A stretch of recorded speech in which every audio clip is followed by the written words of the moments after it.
निकालें जिनके पास कलम कदस है। पौलुस रसूल का खत रोमियो के नाम, उसका 15वां बाब और उसकी आयत नंबर 13।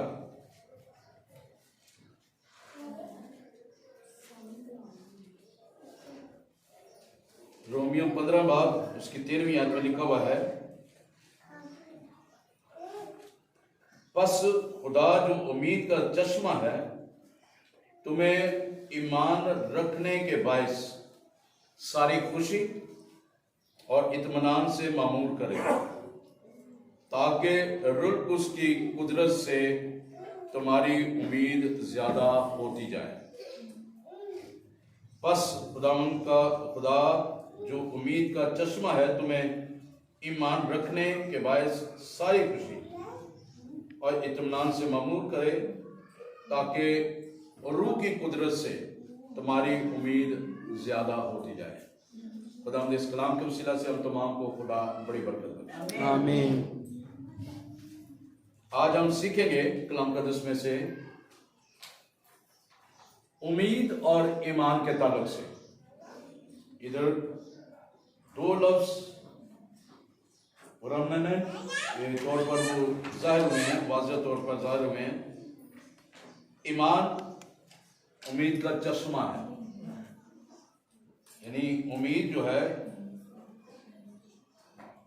वो जो खुदा देता है उम्मीद का चश्मा है, ठीक है।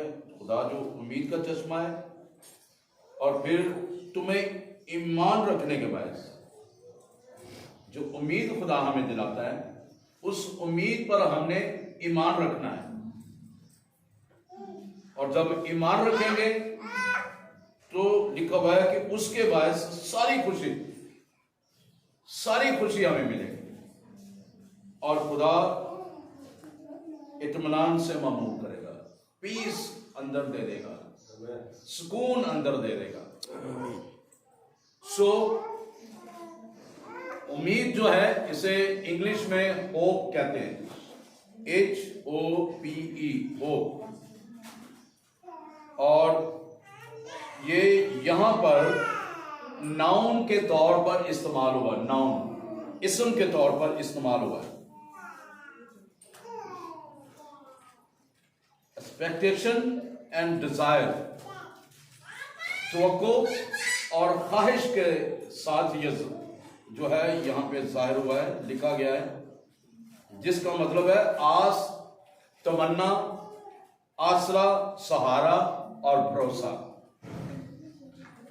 उम्मीद होप है जो इस्म के तौर पर, नाउन के तौर पर इस्तेमाल हुआ है और जिसका मतलब है आस, तमन्ना, आसरा, सहारा और भरोसा।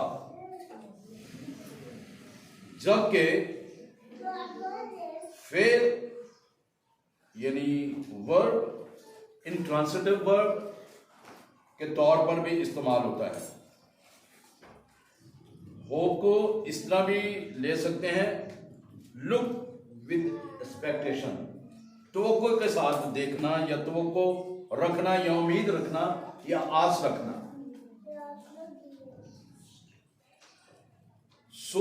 जब हम इस बात का यकीन कर लेते हैं कि हम एक्सपेक्ट कर रहे हैं, एक्सपेक्टेशन है, हमें किसी से तवक्को रख रहे हैं, तो साथ उम्मीद भी रखें, इस बात की आस भी रखें, भरोसा भी रखें, तवक्को भी रखें कि जो आपने एक्सपेक्टेशन रखी है, तवक्को रखी है, वो पूरी होगी।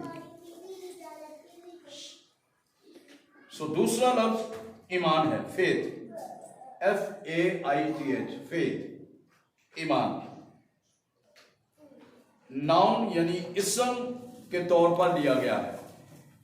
ईमान जो है वो इस्म के तौर पर लिया गया है, जिसे बिलीफ, BELIEF, बिलीफ यानी फेथ कहा गया है, जिसका मतलब है, अब फेथ का मतलब जो नाउन के तौर पर, इस्म के तौर पर लिया गया है, और जिसको इंग्लिश में कहते हैं बिलीफ या फेथ, और जिसका मतलब है इतबार करना, इतबार, यकीन, भरोसा, अकीदा, मजहब, इकरार, कौलो करार, जिम्मेदारी। ये फेथ का मतलब है, ईमान का मतलब है कि इतबार करना, यकीन करना, भरोसा करना, अकीदा रखना, मजहब यानी किसी मजहब पर या किसी शख्सियत पर ईमान रखना, इकरार, कौलो करार और जिम्मेदारी, ये फेथ कहलाता है, ईमान कहलाता है।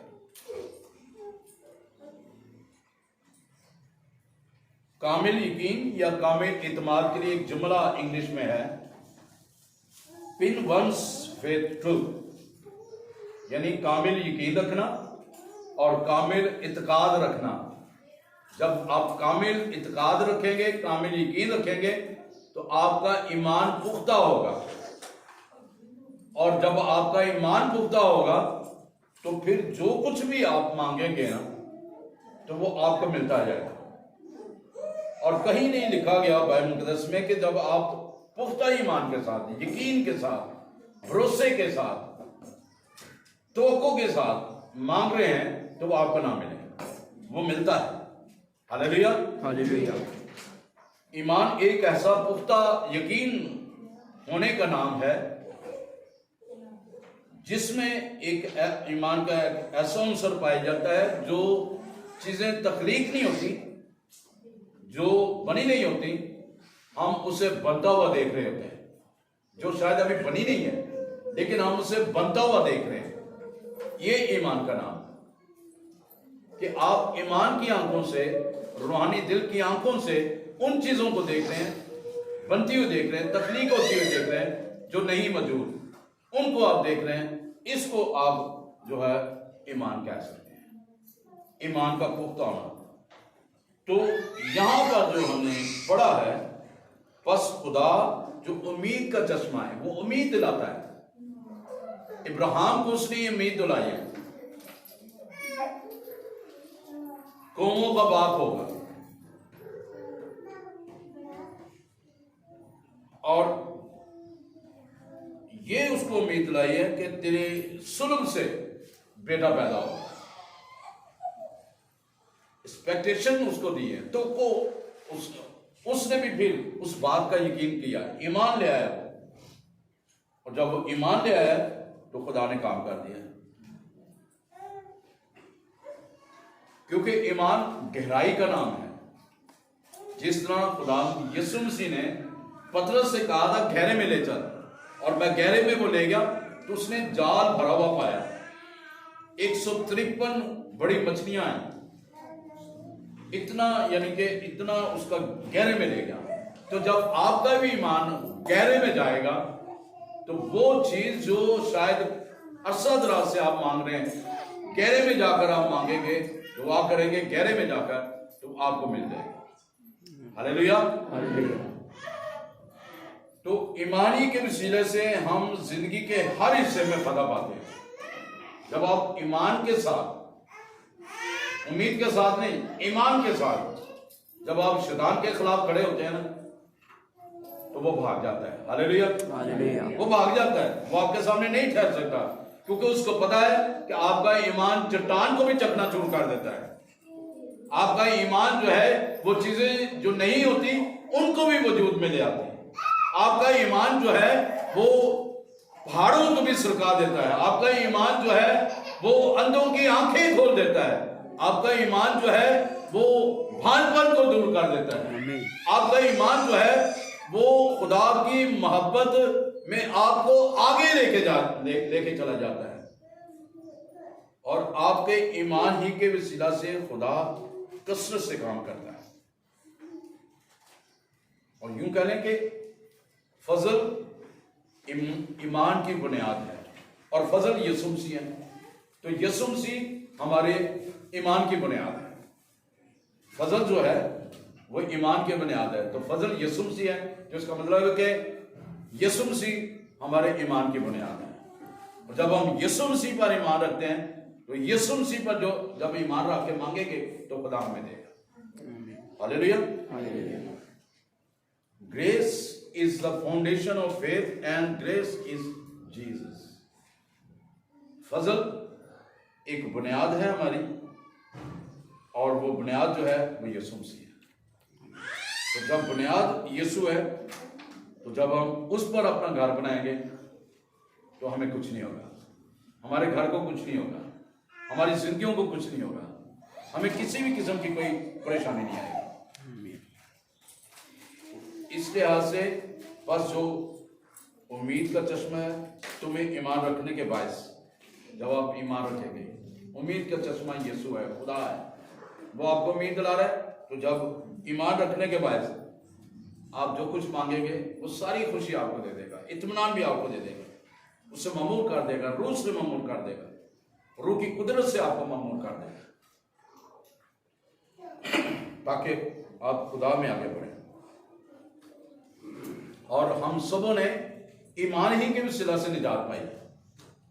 इसलिए रोमियो 10 बाब में 9वीं 10वीं आयत में लिखा हुआ है कि अगर तू दिल से इकरार करे कि यीशु मसीह मर गया था और तीसरे दिन मुर्दों में से जी उठा और खुदा का बेटा है, तो दिल से ईमान लाएगा और मुंह से इकरार करेगा कि यीशु खुदा का बेटा है, तो तू निजात पाएगा।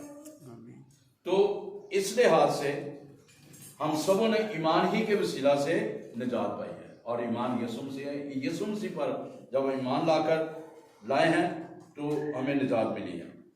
और ईमान फजल है और फजल यीशु है, और यीशु पर ईमान लाने से हमको निजात का लिबास मिला है, और यीशु के वसीला से हमें निजात का लिबास मिला है।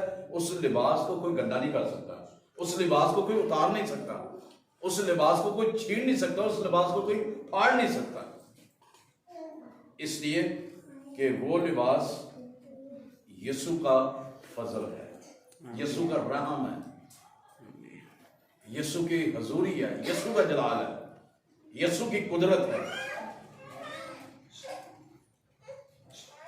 और इसका मतलब है कि जब हम ईमान लाए हैं, फजल ही के बदौलत से हमें निजात मिली है, और जब हम ईमान लाए हैं तो वो फजल की कुदरत हम पर आकर ठहरी है।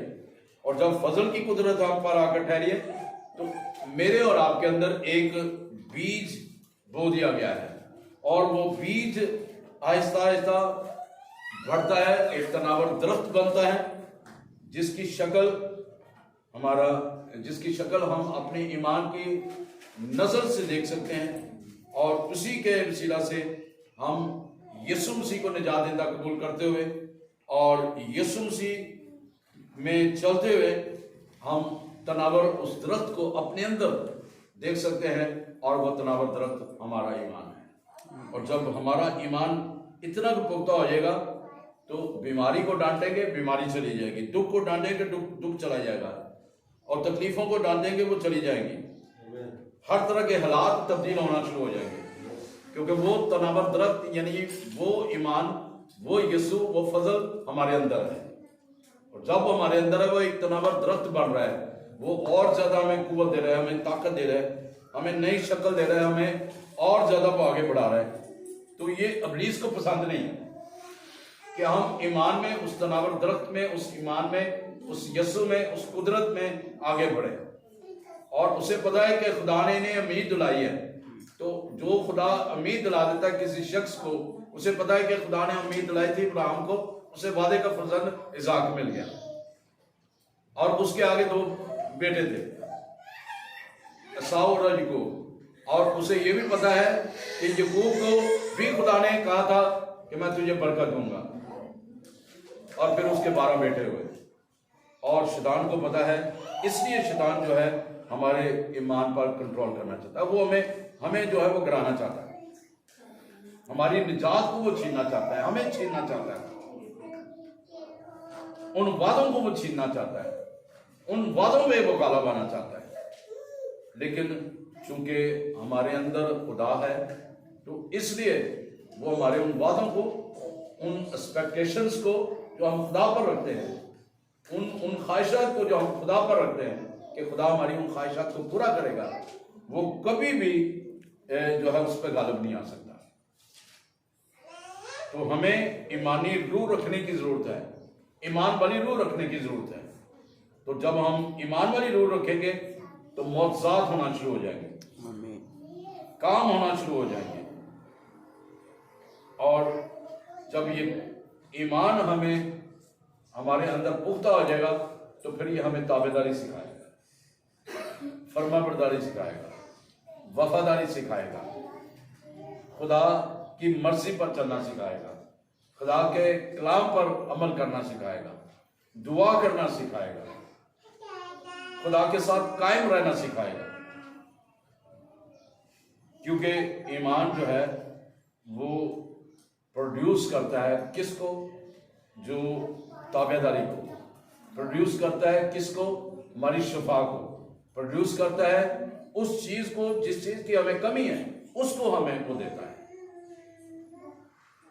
तो हमारी शफा में, हमारे ईमान में अक्सर रुकावटें आ जाती हैं और वो रुकावटें हम उनको दूर नहीं कर पाते, क्योंकि हमारे पास 2-3 जुमले होते हैं जिनको हम कहकर अपनी जान छुड़ा लेते हैं, कहकर हम अपने आप को तसल्ली दे देते हैं।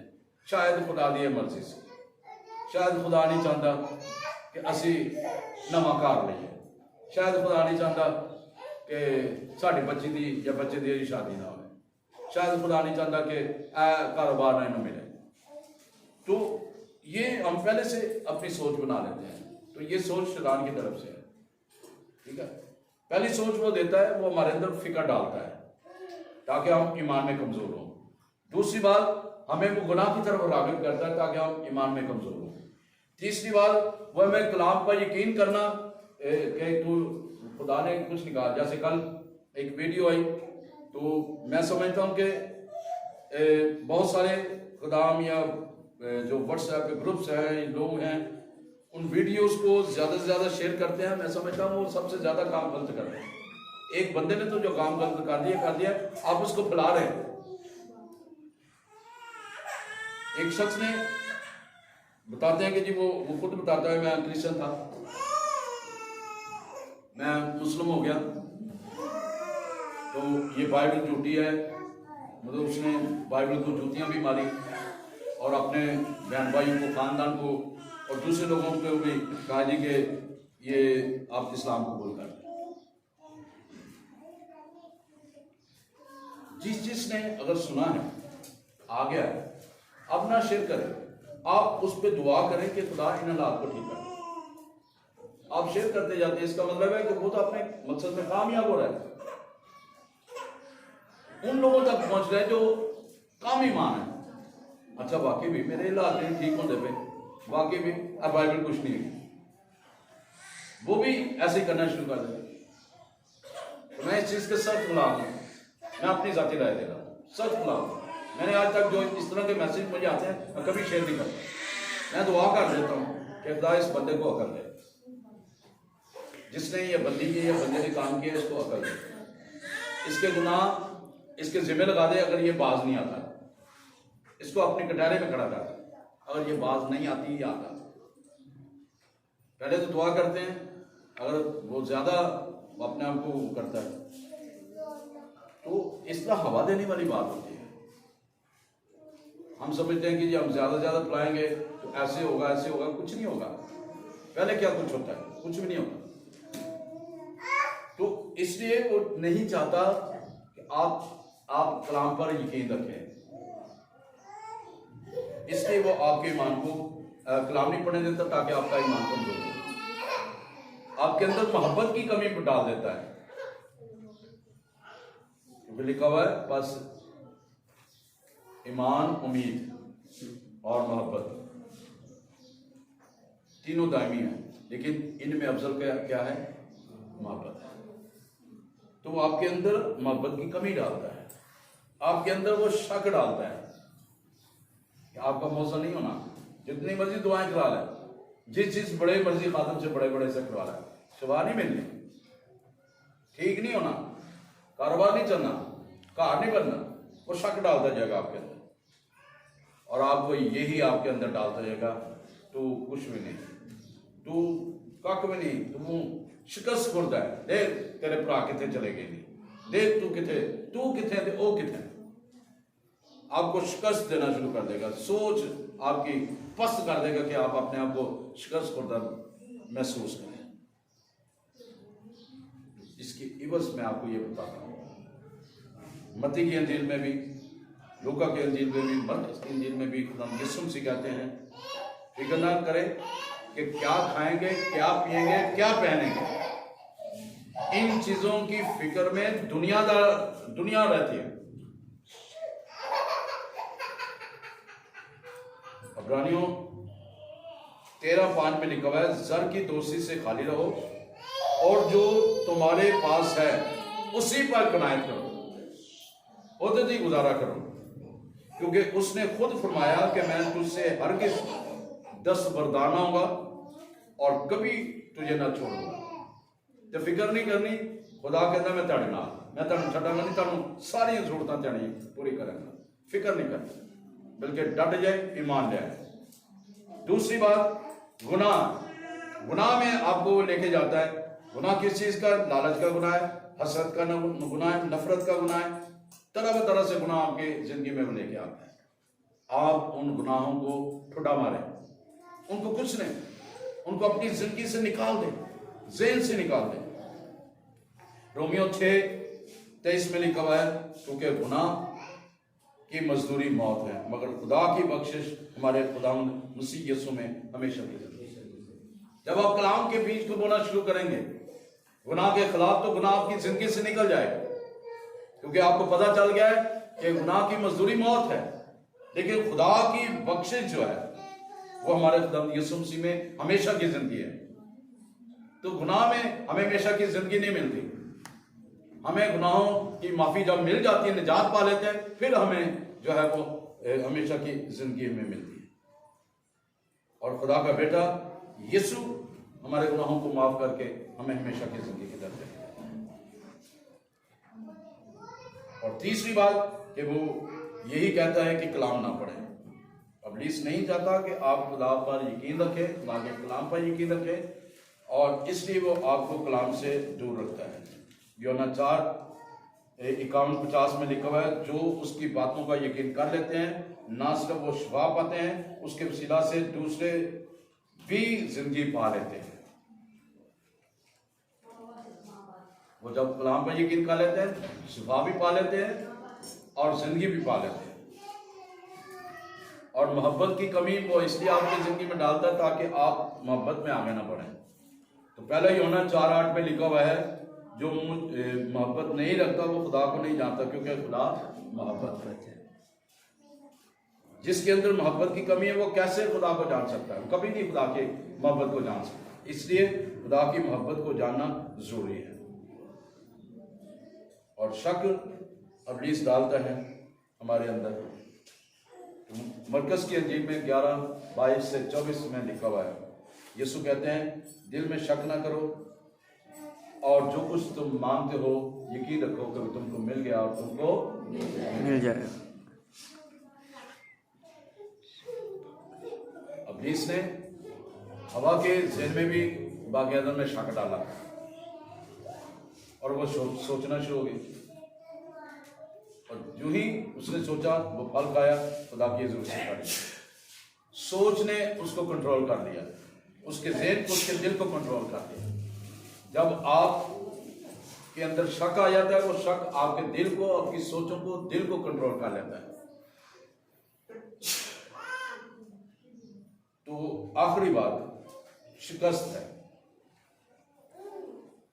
इब्लीस को हमेशा उसको याद दिलाएं कि आज से 2023 साल पहले कलवरी की पहाड़ी पर, सलीब के ऊपर यीशु मसीह ने तेरे साथ क्या किया।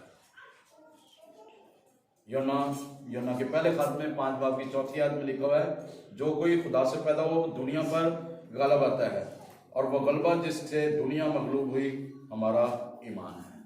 हमने ईमान के वसीला से उस शिकस्त पर गलबा आना है, उस शैतान पर गलबा आना है, और उसको मुकम्मल तौर पर हमने शिकस्त देनी है।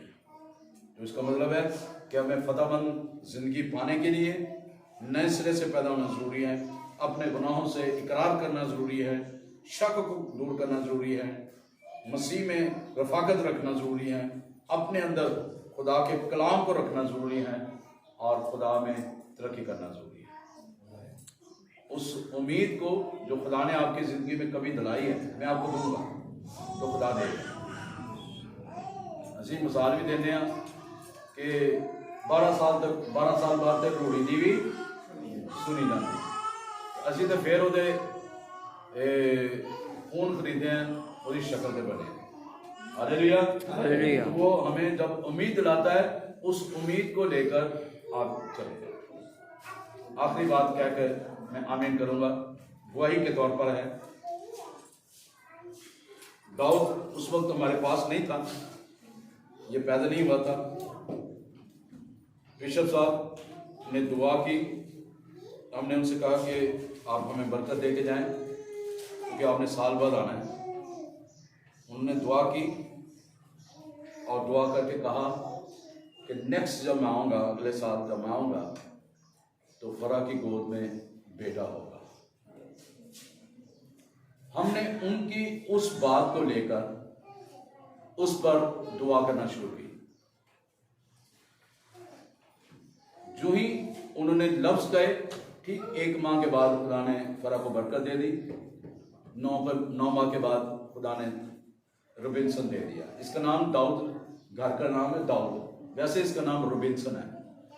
तो दाऊद खुदा ने दे दिया। जब वो आए तो वैसे बता दिया था, तो लेकिन जब वो उन्होंने पकड़ा तो हमने कहा कि ये देखें, वो वादे का फजल आपके हाथ। हालेलुया। वो हमें उम्मीद दिला के गए हैं, कह गए कि अगले साल आपके पास बेटा होगा। तो उम्मीद दिलाई और हमने ईमान रखा। खुदा जो उम्मीद का चश्मा है, वो ईमान के वसीला से आपकी हर खुशी को और जिंदगी को पूरा करेगा, बरकत देगा, अपनी कुदरत को जारी करेगा। हालेलुया। आइए अपने सरों को झुकाएं, अपने अंदर इतना के ईमान पैदा कर लें। अगर आप किसी बात को उम्मीद रखते हैं ना, तो उस उम्मीद के साथ आपका ईमान भी काम करना चाहिए। नहीं मैंने उम्मीद है क्या काम हो जाएगा, उम्मीद काम हो जाएगा, काम नहीं होता, होया ही नहीं का तो होया क्यों नहीं, तो नाल ਤੁਹਾਡਾ ईमान नहीं है।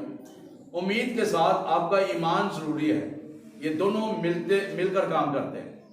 खाली उम्मीद रखते जाएंगे वो काम नहीं होगा।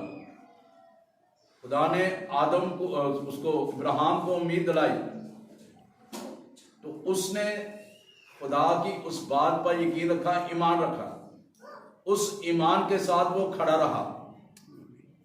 और मैं समझता हूं कि वो दुआ भी करता रहा है, उसमें खुदा को उसका वादा याद करवाता रहा है, और खुदा ने उसको वादे का फजल दिया है। आइए, उम्मीद अगर आपने रखी हुई किसी बात पे, तो आइए उसके साथ ईमान भी रखें, ताकि उस उम्मीद के साथ, जो उम्मीद का चश्मा खुदा है, वो आपके ईमान रखने के बायस आपकी हर खुशी और जिंदगी आपको दे, और जिंदगी में आपकी जिंदगी में खुदा कुदरत से काम करे, कसरत से काम करे।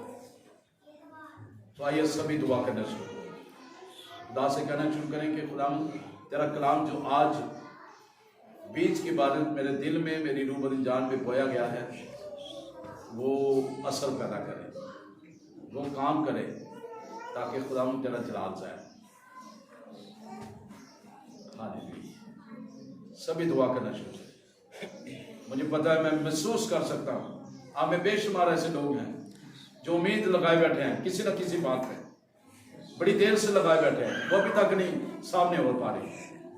आज खुदा ने आपको दिया है, एक चाबी दी है, और वो चाबी दी है कि आप उम्मीद के साथ ईमान भी रखें। उम्मीद रखी हुई है, साथ ईमान को मतदर्र करें, ईमान को भी तहरीक दें, ईमान का बीज भी साथ बोए उम्मीद के साथ। फिर देखें आपकी जिंदगी में काम होना शुरू हो जाएगा, काम होना शुरू हो जाएगा। हालेलुया। Thank you Lord.